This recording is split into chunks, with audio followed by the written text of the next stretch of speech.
नमस्कार किसान साथियों, आज हम प्लॉट पे आए हैं डिकाल्ब 9208 मक्के की। इस प्लॉट के अंदर क्या है, मक्के की गड़ाई हो रही है और गड़ाई भी हो रही है। एक जो आम भाषा में हमारे यहाँ खुरपी बोलते हैं, उसी से यहाँ पे गड़ाई हो रही है।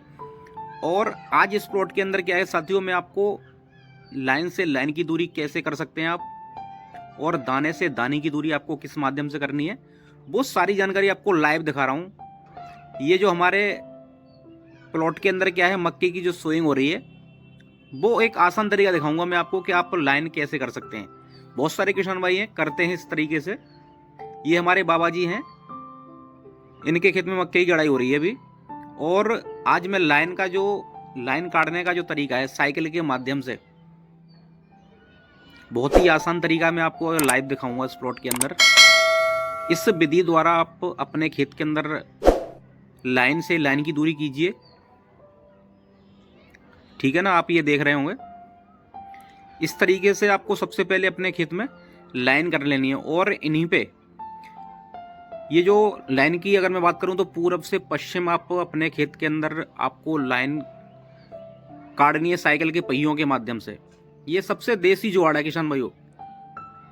इस विधि से आप अपने खेत के अंदर लाइन कर लीजिए। उसके बाद ये बच्चे गड़ाई कर रहे हैं खुरपी के द्वारा, हमारे यहाँ इसे खुरपी बोलते हैं। जो निराई करने गुड़ाई करने वाला जो यंत्र रहता है, किसानों का औजार रहता है जो, इससे क्या है बच्चे, अगर मैं बात करूं इसकी, तो इनका नॉर्मली जो दाना पड़ रहा है वो 10 से 12 इंची पे। वैसे तो ये लगभग 12-13 इंची पे दाना डाल रहे हैं, ठीक है ना। और इनका भी फिक्स हाथ हो चुका है, क्योंकि ये लगभग गड़ाई करते रहते हैं बच्चे। ये स्पीड देखो आप, इनकी स्पीड कितनी तरीके से, बढ़िया तरीके से स्पीड से मक्के की गड़ाई कर रहे हैं। और पैर से साथ साथ ये मिट्टी दबाते भी जा रहे हैं, जिससे क्या है दाना आपका ऊपर नहीं रहेगा और मिट्टी में बढ़िया तरीके से सेट हो जाएगा दाना। और जो जर्मिनेशन भी आएगी ना, वो एक समान आएगी, ठीक है ना। तो किसान भाइयों, मैंने आपको पहले भी कई वीडियो में बताया है कि आपको बढ़िया से गहरी जुताई करनी है एक बार। और जो भी आपने DAP पोटाश जो भी खेत में डाला है, वो बढ़िया तरीके से आपने खेत में डाल दिया। उसके बाद बढ़िया सा खेत जुताई करने के बाद आपको इसी माध्यम से आप साइकिल की तरह लाइन गाड़ो अपने खेत के अंदर और बढ़िया से सोइंग कर दो। इस प्लॉट के अंदर क्या है, DKC 9208 मक्के की सोइंग की जा रही है। मैंने किसान भाइयों आपको फार्मूला बताया था, जो कि DAP और पोटास का, साथ में मैंने आपको PSP का भी बताया था। वो फार्मूला इस खेत के अंदर हमारे जो बाबा जी हैं, इन्होंने भी ये फार्मूला इस खेत के अंदर डाला है। और ये इनका तीसरा साल है इस वैरायटी को लगाते हुए।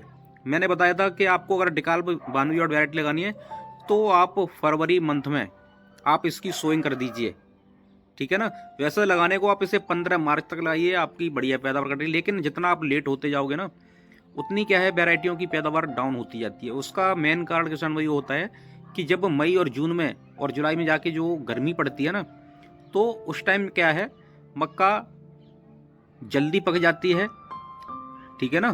तो पैदावार हमारी डाउन हो जाती है उसमें। तो आप हो सके तो जितनी फरवरी में आप फर्स्ट वीक में लगाओ, सेकंड वीक में, यानी कि आप फुल फरवरी लगाइए, आप बढ़िया पैदावार मिलेगी आपको।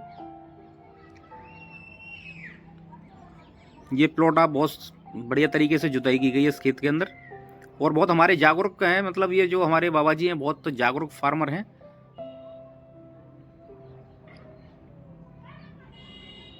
इस वैरायटी अगर मैं पैदावार की बात करूं तो ये नॉर्मली 9 से 10 कुंटल काटते हैं अपने 1 बीघा खेत के अंदर। अगर मैं एकड़ की बात करूं किसान भाइयों, तो 50 कुंटल तक भी ये पैदावार लेते हैं। ये इस माध्यम से आप लाइन कीजिए, बहुत ही देसी तरीका है। और साइकिल तो हर घर में मिल जाती है, हमारे जो किसान भाई, प्रत्येक भाई के घर पे साइकिल तो मिल ही जाएगी, ठीक है ना। इस तरीके से आप लाइन करिए, अपने खेत के अंदर लाइन करो और उस पर दूरी मेंटेन करके मक्के की सोइंग कर दीजिए। तो किसान भाइयों, वीडियो आपको अच्छी लगी हो तो एक बार वीडियो को लाइक कर दीजिए। और आपने अभी तक चैनल को सब्सक्राइब नहीं किया है तो सबसे पहले एक बार चैनल को सब्सक्राइब कर लो, क्योंकि मैं आपको आगे भी मक्के की जब जर्मिनेशन आएगी उस टाइम आपको किस चीज़ का स्प्रे करना है और आपको सुंडियों से अपनी मक्का को किस तरीके से बचा के रखना है, बहुत सारी जानकारी किसान भाइयों मैं आपको टाइम टू टाइम देता रहूँगा, ठीक है ना किसान भाइयों। तो चलिए मिलते हैं आपसे नेक्स्ट वीडियो में, तब तक के लिए नमस्कार, जय जवान जय किसान साथियों।